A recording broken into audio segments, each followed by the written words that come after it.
రాజధాని ప్రాంతం మందడంలో భోగి వేడుకలు ఘనంగా జరుగుతున్నాయి. ఈ వేడుకల్లో చంద్రబాబు, పవన్ పాల్గొన్నారు. భోగి మంటలు వేశారు. ఇక తెలుగు జాతికి స్వర్ణయుగం, సంక్రాంతి సంకల్పం పేరిట కార్యక్రమాలు చేపట్టింది టీడీపీ. భోగి వేడుకల్లో నిరసనలకు పిలుపునిచ్చింది. ఇందులో భాగంగా ప్రభుత్వ ప్రజా వ్యతిరేక నిర్ణయాల కాపీలను భోగి మంటల్లో వేసి నిరసన తెలిపారు. చంద్రబాబు, పవన్ ఈ వేడుకల్లో పాల్గొన్నారు. కాసేపట్లో రాజధాని రైతులతో చంద్రబాబు, పవన్ మాటామంతి నిర్వహించనున్నారు.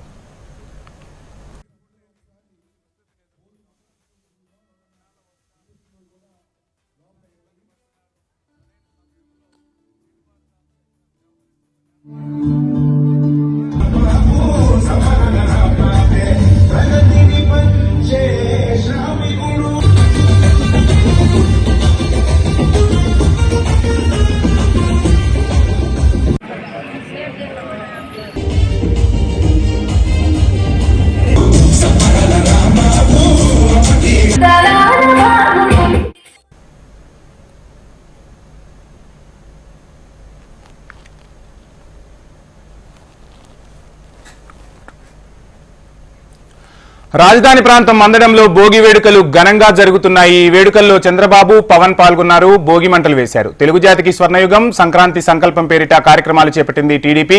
ఇక భోగి వేడుల్లో నిరసనలకు పిలుపునిచ్చింది. ఇందులో భాగంగా ప్రభుత్వ ప్రజా వ్యతిరేక నిర్ణయాల కాపీలను భోగి మంటల్లో వేసి నిరసన తెలిపారు.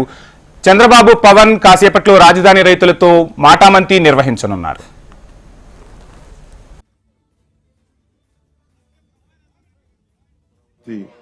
మన రాజధాని, ఆంధ్రప్రదేశ్ రాజధాని, ఇక్కడి నుంచి రాష్ట్ర మన ప్రజలందరికీ సంక్రాంతి శుభాకాంక్షలు. ఈ వేదిక పైన ఉన్న పెద్దలు,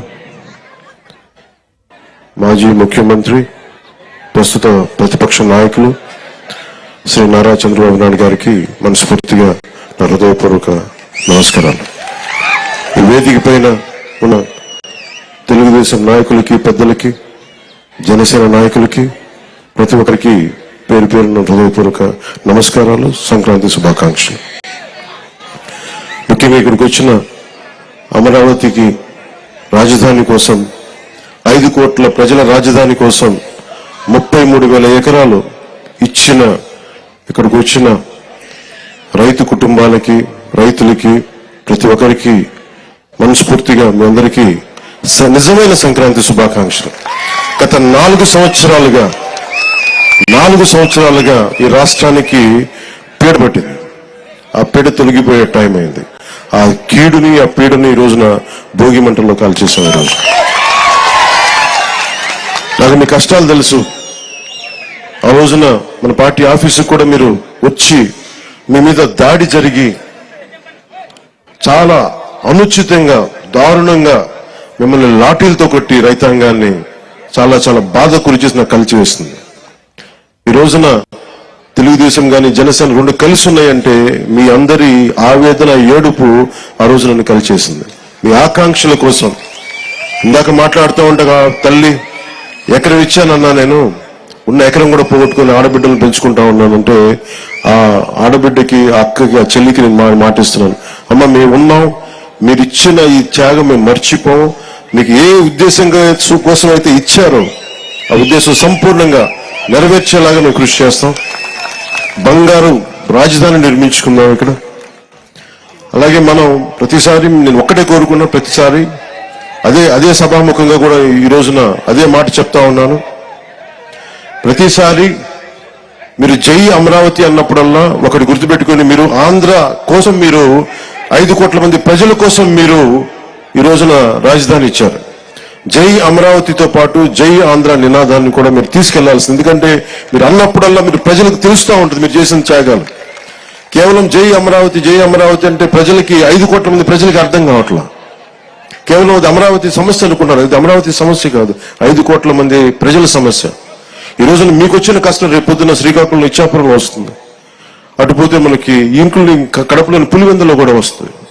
అందుకని ఇది రైతు అని యువజన శ్రామిక రైతు కాంగ్రెస్ అని పెట్టుకున్నారు, కానీ రైతుకి ఏమాత్రం న్యాయం చేయని ఈ వైఎస్ఆర్సీపీ పార్టీ ముందుగా మీకు ద్రోహం చేశారు. భవన నిర్మాణ కార్మికులకి ద్రోహం చేశారు. ఉద్యోగులకి సరైన డిఎస్సీ రిక్రూట్మెంట్ ఇవ్వకుండా మనకి డిఎస్సీ రిక్రూట్మెంట్ ఇవ్వలేదు. కానిస్టేబుల్స్ కి కనీసం సరైన ఉద్యోగ అవకాశాలు లేవు. ఏ విధంగా చూసినా ఉపాధి అవకాశాలు లేవు. వీటన్నిటినీ కలిచివేసింది. ముఖ్యంగా మీరు గుర్తుపెట్టుకోవాల్సింది, ఆ రోజున మీకు కవులు రావట్లేదు అంటే ఆ రోజున జనసేన మీకోసం ముందుకొచ్చి మీకు కవులు పడేలా మీకు మీ తరపున మేము పోరాటం చేశాం. మీకోసం ఆ రోజున కంచెలన్నీ వేస్తే, ఆ రోజున ఆడపడుచులు ఏడ్చి వేదనతోటి ఆ రోజు వస్తే, ముళ్ళ కంచెలు వేస్తే మేము మీకోసం దాటి ముందుకొచ్చాం. ఈ రోజు కూడా అదే, ఏదైతే తెలుగుదేశం జనసేన కలవకూడదు, విడిపోయి పోటీ చేయాలి, విడిపోయి పోటీ చేసి ఇంకొకసారి వైఎస్ఆర్సీపీ వస్తే, ఇంకొకసారి కనుక వైఎస్ఆర్సీపీ పార్టీ ఆంధ్రప్రదేశ్కి వస్తే ఇంకా మనం మర్చిపోవచ్చు దీని భవిష్యత్తు, చీకటి భవిష్యత్తు ఇది. ఆ చీకటి భవిష్యత్తు ఉండకూడదు, వెలుగు నింపాలి. అందుకని ఈ భోగి రోజున మనం జనసేన తెలుగుదేశంతో కలిసి ఒక సుస్థిరమైన ప్రభుత్వం స్థాపించాలి, మీకు బంగారు భవిష్యత్తు ఇవ్వాలని మనస్ఫూర్తిగా నేను మీ అందరికీ తెలియజేసుకుంటా ఉన్నాను. అలాగే జనసేన రైతులకి అండగా నిలబడే పార్టీ, ముఖ్యంగా కౌలు రైతులకి మేము స్వయంగా పార్టీ తరపు నుంచి ఇంతమందికి మేము స్వయాన ₹1,00,000 చొప్పున అందరికీ అందజేశాం. అందుకని మీకు ఎప్పుడు కూడా భూమి కోల్పోయిన రైతుకి, కౌలు రైతులకి, రాష్ట్ర ప్రజలకి, యువతకి, మహిళలకి అందరికీ కూడా పేరు పేరున ప్రతి ఒక్కరికి కూడా నా శుభాకాంక్షలు తెలియజేసుకుంటూ, భవిష్యత్తులో ఈ రోజున మాట్లాడబోయేది చాలా ముందు ఉంది. అందుకని ప్రత్యేకించి అందరికీ శుభాకాంక్షలు తెలియజేసుకుంటూ, అలాగే అమరావతి వేదిక నుంచి కూడా మన తెలంగాణ ప్రజలందరూ కూడా నేను సంక్రాంతి శుభాకాంక్షలు తెలియజేసుకుంటా ఉన్నా. తెలుగు ప్రజలు ఎక్కడున్నా, విదేశాల్లో ఉన్నా, కర్ణాటకలో ఉన్నా, తమిళనాడులో ఉన్నా, తెలుగు ప్రజలందరికీ, భారతదేశ ప్రజలందరికీ మన అమరావతి కేంద్రం, మన రాజధాని నుంచి వారందరికీ సంక్రాంతి శుభాకాంక్షలు తెలియజేసుకుంటూ, వచ్చే సంవత్సరం జనసేన తెలుగుదేశం ప్రభుత్వంతో అద్భుతంగా మనందరం ఇక్కడ సంక్రాంతి జరుపుకుందాం అని తెలియజేసుకుంటాం. అందరికీ మనస్ఫూర్తి అభినందనలు తెలియజేసుకుంటూ, ప్రతి ఒక్కరికి పేరు పేరున ధన్యవాదాలు తెలుపుకుంటూ, ఈ సంక్రాంతి మీకు ఇది క్రాంతి, మార్పుతో కూడిన, విప్లవంతో కూడిన సంక్రాంతి ఇది మీ అందరికీ వెలుగులు నింపాలని, కాంతితో పాటు క్రాంతి కూడా రావాలని మనస్ఫూర్తిగా కోరుకుంటూ సెలవు తీసుకున్నాను. జై ఆంధ్ర, జై భారత్, జై హింద్. ధన్యవాదాలు పవన్ కళ్యాణ్ గారికి. బాబు గారు మాట్లాడే ముందు ఈ వేదిక స్కూల్ గ్రౌండ్ వాళ్ళు కొన్ని ఇబ్బందులు ఉన్నా మనకు అవకాశం ఇచ్చారు, వారు మీకు బొకే ఇస్తారు సార్. ఆకు వారు ఒక నిమిషం ఇద్దరికి ఇస్తారు. వాళ్ళ ఆ స్కూల్ యాజమాన్యాన్ని రమ్మని.